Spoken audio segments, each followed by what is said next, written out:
Welcome to This Explainer. Look, we're jumping right in today because we are tackling something that could literally rewire the rest of your life. We are doing a deep dive into the underlying systemic reasons behind corporate burnout. But we're not just going to talk about the problem, we're mapping out a completely scientifically backed exit strategy. So if you have ever felt totally stuck in the grind, well, you are exactly where you need to be. Picture this for a second. We've got Amit. He's a 26-year-old IT worker. It's 9 p.m. He's still in his corporate office. He's been sitting there since 9 a.m., and his manager just handed him yet another urgent task. He's got a massive Excel sheet staring back at him, but his eyes are actually glued to his phone, watching a travel vlogger hike through the mountains. Now, Amit has a great salary. His parents are super proud, and his friends, they think he's absolutely set for life. But inside, he just feels this overwhelming emptiness, complete numbness. And there's really only one question looping in his head. Will the rest of my life pass by exactly like this? It's a question that perfectly captures the existential dread of modern corporate life. Section 1. The Middle Class Cage.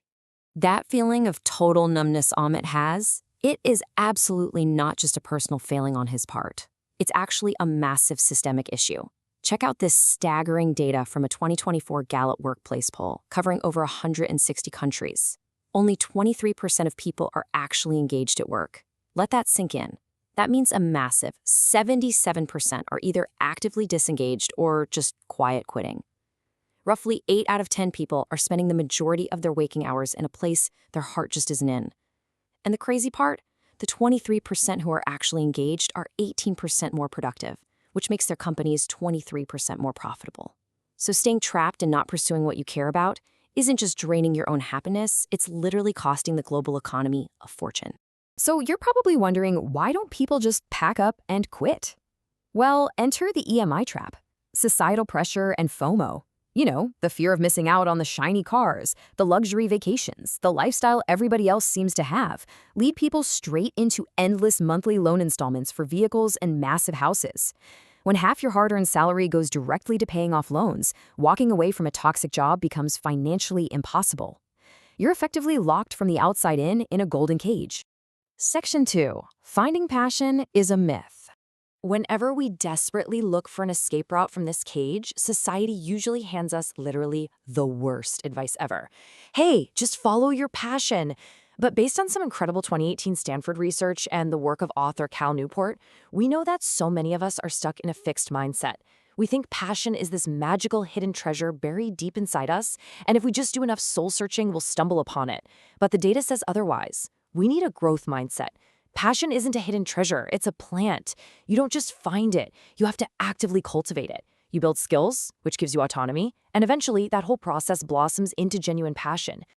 And hey, if you're sitting there right now thinking, I have absolutely no idea what my passion is, take a breath. It is completely normal. Think about it. There are over 12,000 recognized career categories globally, yet the average education system only ever exposes a student to maybe 10 or 15 of them. Doctor, engineer, lawyer, maybe YouTuber. They simply haven't given you the exposure. You don't have an interest problem right now. You have an exposure problem.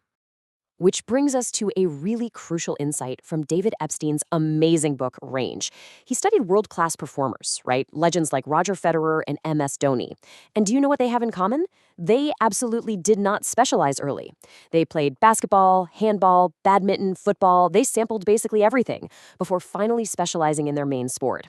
Epstein proves that having a broad sampling period, where you just try a bunch of different things, is actually the secret weapon of the world's most successful people. Section 3. Flow state and grit.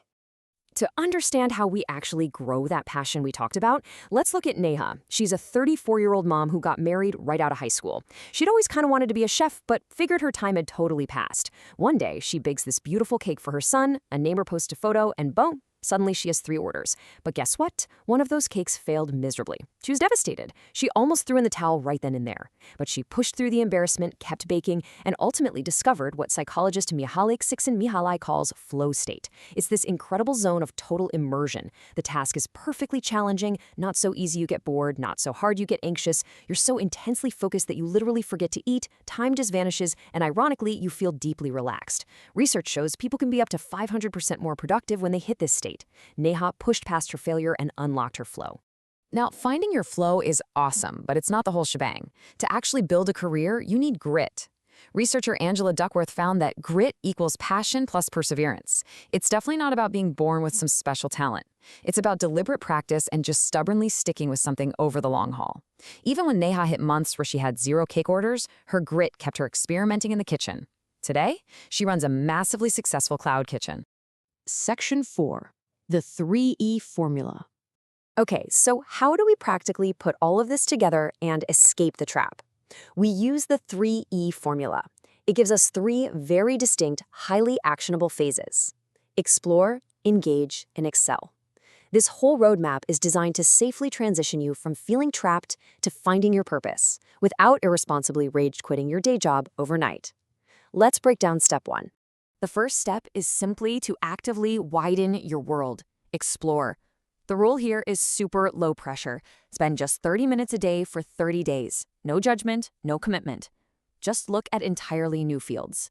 We're talking anything from shoe painting to marine biology to opening a cloud kitchen. Pick 30 different careers over the month and just read about them, watch a few videos, and see if they spark even a tiny bit of excitement. Next, once you've zeroed in on a couple of things that genuinely spark your curiosity, you transition to step 2, engage. It's time to get your hands dirty. We're leaning on author Josh Kaufman's brilliant 20-hour rule here. He found that it only takes about 20 hours of focused effort to get reasonably good at any new skill. That breaks down to about 45 minutes a day for a month. Do some real-world mini projects. Offer to photograph a friend's small wedding for free, bake a batch of cookies for your neighbors, or just write 10 short blog posts. The goal is to see if you actually enjoy the boring, daily reality of the work, not just the romanticized idea of it. Finally, if you find something during that engage phase that consistently puts you into a flow state, you lock in and move to excel. This is where you commit to at least 6 months of deliberate practice. Be warned, this is the grind phase. That initial dopamine rush of trying something new will absolutely fade, and this is exactly where your grit is forged. You push through the frustration, you study the tutorials, you practice every single day, and you essentially build skills that are so incredibly good, the world simply cannot ignore them. Section 5. How to build your Ikigai.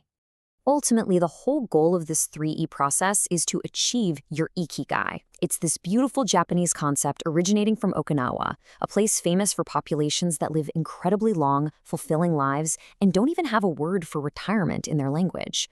Your Ikigai is basically your reason for waking up in the morning.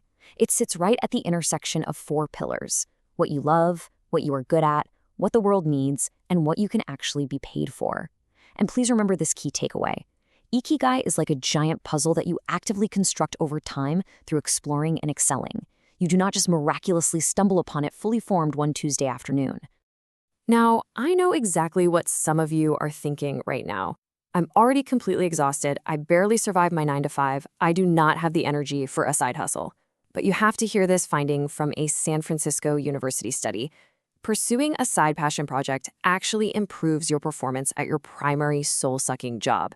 It boosts your creativity outside of work, which enhances your problem solving at work, and it actively reduces your overall feelings of burnout.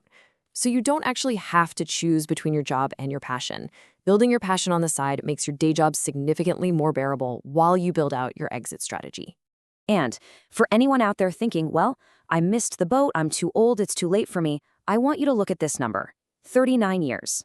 That is the actual average age globally for a major career change.